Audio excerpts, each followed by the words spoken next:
हमारे साथ जितेश कटारा जुड़ चुके हैं जो सलूम्बर उपचुनाव में बीएपी के प्रत्याशी थे। उन्हीं से सीधे जानते हैं जो सोशल मीडिया पर इस वक्त नोटिस तैर रहा है। उसको लेकर बहुत सारे दर्शकों के मन में सवाल भी है, कंफ्यूजन भी है। आ, दर्शकों का ये कहना है कि नोटिस में आखिरकार हो क्या रहा है, क्या रिकाउंटिंग होगी? उपचुनाव को लेकर भी बहुत सारे सवाल है। क्या बीएपी ने किसी तरह की याचिका दायर करी थी, उसके पक्ष में फैसला आया है? क्या कुछ हो रहा है? सीधे जितेश कटारा जिसे जानते हैं। जितेश भाई, क्या हुआ है और 26 तारीख सुबह 11 बजे क्या होने वाला है उदयपुर में? सबसे पहले आपके चैनल के माध्यम से मेरी सलूम्बर विधानसभा की जनता को धन्यवाद और जोहार कहना चाहूंगा। जी जी। सबसे पहले मैं ये कहना चाहूंगा कि जिस तरीके से 2024 उपचुनाव के अंदर सलूम्बर विधानसभा जो हमारे साथ में और हमारी जनता के साथ में जो उसके जनाधार के साथ में कुठाराघात जो सत्ता सरकार ने किया था, उसको लेकर के हमने कोर्ट के अंदर याचिका दायर की। और याचिका दायर करने के बाद में अभी जो उनको चुनाव आयोग के द्वारा जो नोटिस आया है जी यहाँ के शासन प्रशासन को, और यहाँ जो ईवीएम में रखी गई थी, जो मुख्य दार है, वो ईवीएम के अंदर जो गड़बड़ियां पकड़ी गई थी, जी। जो 247 से लेकर के 296 तक, उसमें कुछ मुख्य गड़बड़ियां हैं जिसमें दायर हुआ है। और उसके बाद में उन मशीनों को 26 तारीख के दिन जी जहां दूसरी मशीनें कहीं और ले जाने की उनकी तैयारी है, पर जो ज्यादा गड़बड़ियां हैं, सबसे ज्यादा जो मुख्य बातें जो पकड़ में आई है वो उन मशीनों के अंदर है, उन ईवीएमओ के अंदर ही है। तो उनको रिकाउंटिंग के लिए, एक ये कह सकते हैं कि रिकाउंटिंग होने का प्रथम ही उसका कदम के है, जो जिसको लेकर के वो ईवीएम में दूसरे हाउस में रखवाई जा रही है, दूसरे भवन में रखवाई जा रही है। और उसके बाद में नेक्स्ट आदेश के अनुसार जी। इस जो ईवीएम रखवाई जा रही है उनकी कोर्ट के सामने, कोर्ट जिस तरीके से आदेश देता है उस आधार से वहां रिकाउंटिंग की जाएगी। नहीं तो जैसे 247 से लेकर 296 तक जो है ईवीएम वीवीपैट मशीनों को छोड़ा जा रहा है, तो जी, क्या इन्हीं के लिए आपने याचिका दर्ज करवाई थी कोर्ट में?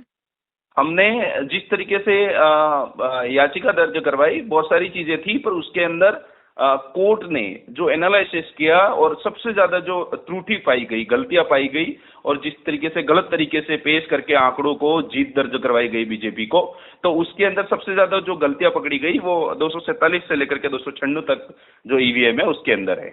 जितेश जी, मैं आपसे पूछना चाहता हूँ कि उस समय जब चुनाव के नतीजे आए थे, उस समय आपके द्वारा और बीएपी के कार्यकर्ताओं में काफ़ी ज़्यादा निराशा थी, और उस बीच आपके भी कई सारे इंटरव्यूज़ आए, उनमें आपने कहा कि बीजेपी ने कहीं ना कहीं चालबाजी से ये जीत हासिल करी है। क्या उस स्टैंड पर अभी भी कायम है? आपको अभी भी लगता है कि बीजेपी ने कहीं ना कहीं नतीजों में फेरबदल किया है?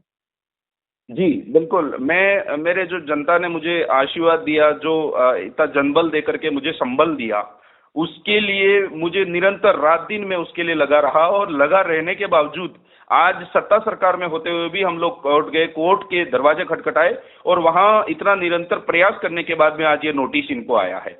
बाकी आप देख सकते हैं बहुत सारे ऐसे केसेस जो होते हैं, जो कोर्ट वो कहाँ चले जाते हैं, फिर सरकारें दबा देती है, इस तरीके से वो खत्म हो जाते हैं, डिस्ट्रॉय हो जाते हैं।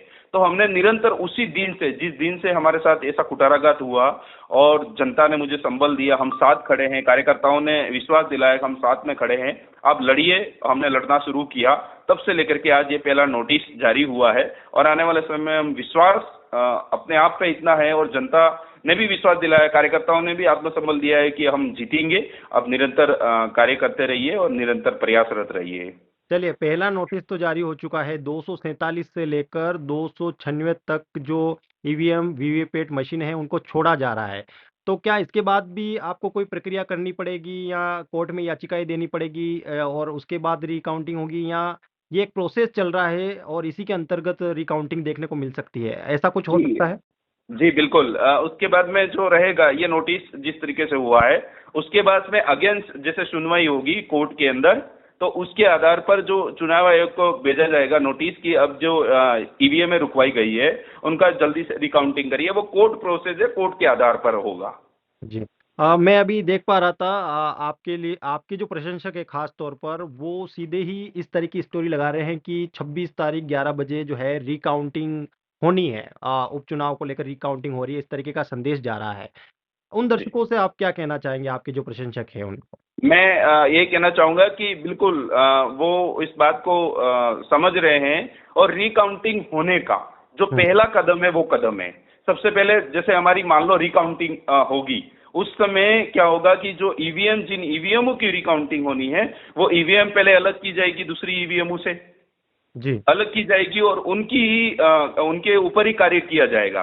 तो सबसे पहला जो कदम है रिकाउंटिंग का, वो हमारी जो ईवीएम है 247 से लेकर के 296 तक, वो ईवीएम है साइड में रखवाई जा रही है। ये पहला कदम है रिकाउंटिंग का। उसके बाद में नेक्स्ट आदेश तक हमारे रिकाउंटिंग के आदेश आएंगे, उसके आधार पर रिकाउंटिंग होगी।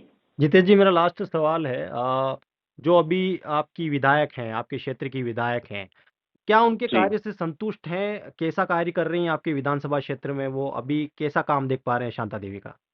उस तरीके से मैं कह सकता हूं कि जिस समय से परिणाम आया है, छल कपट करके जीते हैं, तो जिस तरीके से जो जनता के साथ चप चल कपट करके, हमारे साथ चल कपट करके जीते हैं, उसी तरीके से आज जनता के साथ कुठाराघात होता रह रहा है। मैं आपने देखा होगा कि आज मैं क्या जवाब दूं, इससे पहले उससे ज्यादा जनता समझदार है, वो खुद जवाब दे रही है।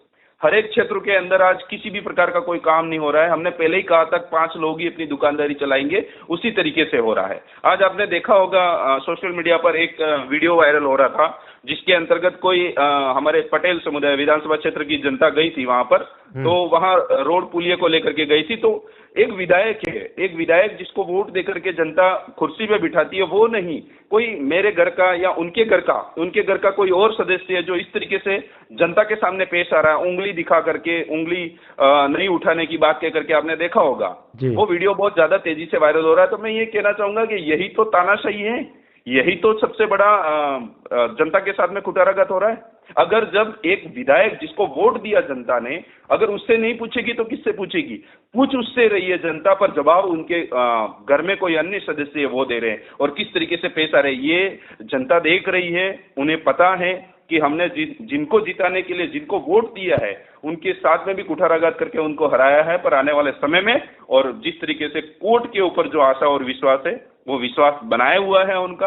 और हमने देखा है कि कई सारे इलाके, ये हमारे क्षेत्र के अंदर आज भी जो सरकार के सामने वहां जाकर के बोलना होता है, वो नहीं कर पा रहे हैं। जिस तरीके से कार्य करने होते हैं, वो जवाबदेही नहीं है जनता के प्रति। सवाल जनता पूछ रही है, जवाब कोई और दे रहा है। तो जनता ये कह रही है कि आप लोग, हमने आपको वोट दिया, आपको जिताया, हमने आपको कुर्सी पे बिठाया, हमारी समस्या आप सुनिए, तो कोई और सुन करके जवाब कैसे दे रहा है? तो पूरी तरीके से आज ये इतना समय जो बीता है विधानसभा में, वो विफल रहा है। उनके कार्य एक प्रकार का भी कोई सफल नहीं रहा है, ये मैं कहना चाहूंगा। चलिए। जितेश जी, हमारे साथ जुड़ने के लिए बहुत-बहुत धन्यवाद। हम आपसे 26 तारीख को फिर से जुड़ेंगे और एक बार फिर से स्थिति जानने की कोशिश करेंगे कि उस दिन क्या कुछ होता है, और क्योंकि आपके प्रतिनिधि भी वहाँ पर उपस्थित रहेंगे, शायद आप भी वहाँ पर उपस्थित रहेंगे, तो आपसे वहाँ की ताज़ा जानकारी लेने की कोशिश करेंगे। बहुत-बहुत धन्यवाद, आप हमारे साथ जुड़े।